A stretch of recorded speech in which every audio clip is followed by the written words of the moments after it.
Oi pessoal, tudo bem com vocês? Então hoje eu e o Ayrton a gente veio aqui para falar para vocês sobre um esteroide anabólico que é a oxandrolona, tá bom? A oxandrolona é um 17-alfa alquilado, ela é derivado da dihidrotestosterona e ela, sem dúvida, hoje em termos de estudos científicos, é o esteroide que mais foi utilizado em termos de segurança do uso, mapeamento de segurança do uso e mapeamento da eficácia dessa medicação para fins clínicos, tá bom? Então, os estudos datam aí da década de 60, então tem um primeiro estudo aí em 1962, onde viu-se que a relação anabólico-androgênico era por volta de 6 comparado à metiltestosterona.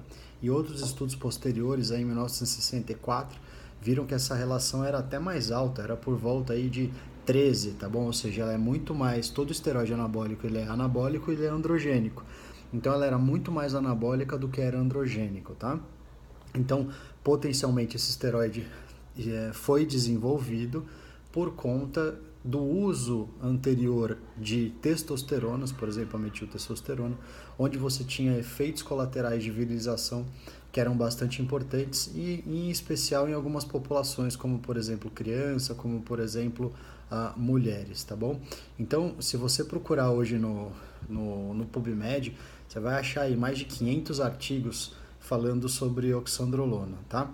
Então, falando aí da década de 60 e 70, que foram os primeiros estudos, o primeiro estudo clínico que consta no PubMed é um estudo de 1962, que foi feito para crescimento de crianças, na época eles chamavam de mongoloides, tá bom? Crianças hoje que têm síndrome de Down, né, como a gente conhece. Então, por que isso? Porque o esteroide ele era muito mais anabólico do que ele era androgênico. E essas crianças que tinham mais baixa estatura, elas precisavam crescer, mas sem androgenizar, ou seja, se elas entrassem numa puberdade, vamos dizer assim, aumentasse a produção de testosterona, o que iria acontecer? Elas iam maturar, elas iam fechar as epífises de crescimento ósseo. Então elas iam, sim, ganhar massa muscular, desenvolver, só que elas iam continuar aí com baixa estatura ou o potencial de crescimento ia ser lesado por conta desse fechamento das epífises ósseas, tá? Então eles conseguiam, tanto em mulheres, né, e aí tem revisões excelentes na literatura, que eles chamam de Wasting and Catabolic Diseases, tá bom? Que são doenças de perda de massa muscular ou de consumo de massa muscular. Então, por exemplo, é uma sarcopenia, por exemplo, as doenças inflamatórias reumatológicas, né, as doenças imunológicas, o próprio câncer, né? Então, vários trabalhos foram feitos com dosagens de oxandrolona. Bom, existem trabalhos na literatura falando sobre o uso de oxandrolona oral em pacientes com hepatopatia alcoólica, ou seja, eles tinham alterações hepáticas por conta da ingestão crônica de álcool. E a dose utilizada, inclusive, assusta a gente, né? Porque foi 80 miligramas por via oral, que teoricamente tem um efeito de primeira passagem. O que é isso? Todo medicamento que você ingere ele via oral, ele vai precisar passar pelo seu estômago, vai precisar passar pelo seu duodeno, pelo seu intestino, enfim, tudo que vai ser absorvido no seu sistema digestivo, ele vai drenar até o fígado. E ele passa primeiro pelo fígado, onde ele é parcialmente metabolizado antes de cair na corrente sanguínea. Então, quanto mais medicamento você tem, maior é o aporte para o fígado e potencialmente mais tóxico ele seria para o fígado, tá bom? Mas comparativamente com outros esteroides, a oxandrolona tem uma baixa hepatotoxicidade, tanto é que tem esses estudos clínicos aí que foram feitos, tá?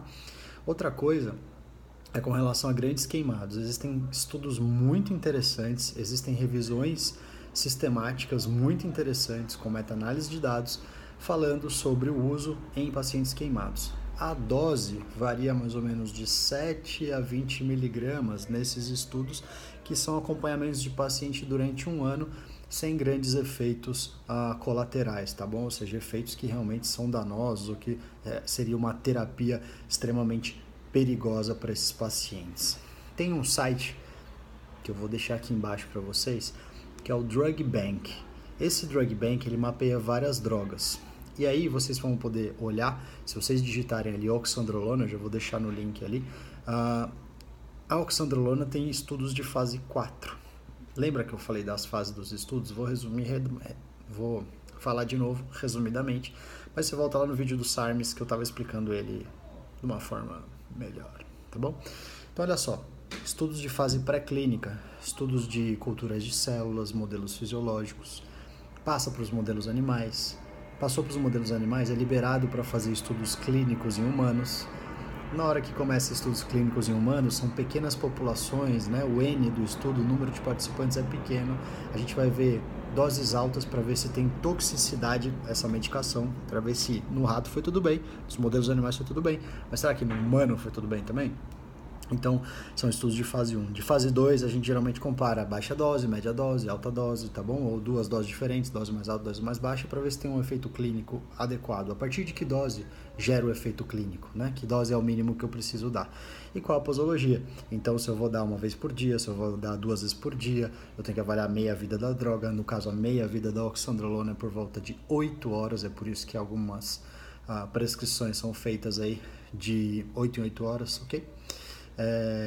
Mas eventualmente pode ser feito aí em 12 horas, tá bom? Dividido 2 vezes ao dia, às vezes facilita isso para o paciente usar a oxandrolona. Estudos de fase 3, como diz aí, a fase cai no mundão, e aí a gente vai começar a ver outros efeitos clínicos ou comparar com outras drogas, por exemplo, a oxandrolona comparada com a metiltestosterona ou com estanozolol, por exemplo, que são classes aí mais ou menos parecidas. E os estudos de fase 4, que são efeitos colaterais a longo prazo. Então, se você olhar aqui aí no Drug Bank, você vai ver aí estudos de fase 1, de fase 2, de fase 3 e de fase 4. Alguns estudos de fase 4 que estão constados aí no Drug Bank são para pacientes com HIV, tá bom? Então, pacientes que têm uma doença aqui relacionada ao sistema imunológico e o Drug Bank já mapeou isso aí e você acha isso aí no PubMed também, tá bom? O que mais que eu ia falar? Carcinogenicidade. Alguns esteroides anabólicos, principalmente os 17-alfa-alquilados, eles são relacionados a um potencial maior de câncer hepático, tá bom? De hepatocarcinoma. A oxandrolona, se você olhar aí no Drug Bank, pelos estudos que foram mapeados, ela não é carcinógena, tá bom? Então tá mapeado isso aí já também no Drug Bank e todos esses estudos aí de longo acompanhamento, principalmente de pacientes queimados ou pacientes com doenças crônicas e às vezes utilizando até dosagens relativamente altas da oxandrolona, não observaram efeitos colaterais, tá bom? Oxandrolona, então é um esteroide que ele é mais anabólico do que ele é androgênico. Então, populações que não podem androgenizar, como por exemplo idosos, como por exemplo crianças, como por exemplo mulheres, são as preferidas, tá bom? Ela tem um bom potencial anabólico para homens no mundo do bodybuilder. Geralmente ela é associada com uma testosterona, tá ok? A oxandrolona acima de 20, 30 miligramas, ela inibe o eixo hipotálamo hipofisário gonadal. Então ela eventualmente inibe o seu eixo, fica com déficit, entre aspas, de produção de testosterona e você pode ter sintomas de baixa de testosterona utilizando aí acima de 30 miligramas de oxandrolona. Então, para os homens, né, em especial em alguns estudos clínicos, isso não é muito comum nos estudos clínicos, mas as dosagens podem ser associadas, ou melhor, deveriam ser associadas a testosterona, seja ela uma testosterona que nem faz na TRT, volta lá no vídeo da TRT, que é uma testosterona bioidêntica, uma testosterona gel, né? A gente fala em testosterona base, como por exemplo tem medicações aí, como o androgel também serve para esse fim, ou eventualmente combinações aí com testosterona injetável, tá bom? Que são testosteronas. Então a oxandrolona, como ela não vira muito DHT, como ela não vira exatamente, né? Não teria tantos efeitos, assim como a testosterona tem de conversão para o DHT e ação da DHT, por exemplo, no sistema nervoso central, por exemplo, modulando o libido. Então você pode usar uma quantidade mais alta de oxandrolona. Essa quantidade mais alta, ela pode inibir o eixo. E como ela forma pouco DHT, eventualmente isso pode dar sintomas de baixa de libido durante o uso da medicação. Beleza? Eu acho que é isso. Então, vou ficar por aqui nesse vídeo, tá bom? Clica aqui embaixo, me dá o seu like e tem algumas informações aqui embaixo. Tem o meu Instagram, me siga lá no Instagram, me siga também, assine o meu canal para você saber dos vídeos novos que vão entrar aqui no YouTube. Tem um curso online, tem os cursos que vão ter no Instituto Health Metrics. Em breve, fica ligado aí, vai ter bastante novidade, cursos novos aí de curta duração, de temas específicos, tá bom? E claro, tem os meus livros que estão disponíveis na Amazon também, tá bom? Então, espero que tenha gostado do vídeo. Um abraço.